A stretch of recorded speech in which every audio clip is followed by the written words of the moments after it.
Vean, al parecer agarró el dinero de la boteada para irse a comprar sus chelas. Esa es la manifestación viviendo. Háganos caso.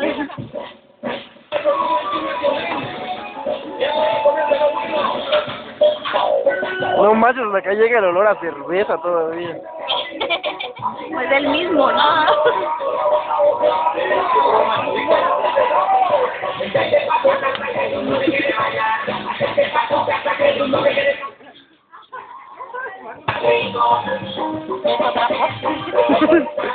Vivi ahí está estrenando el trasero,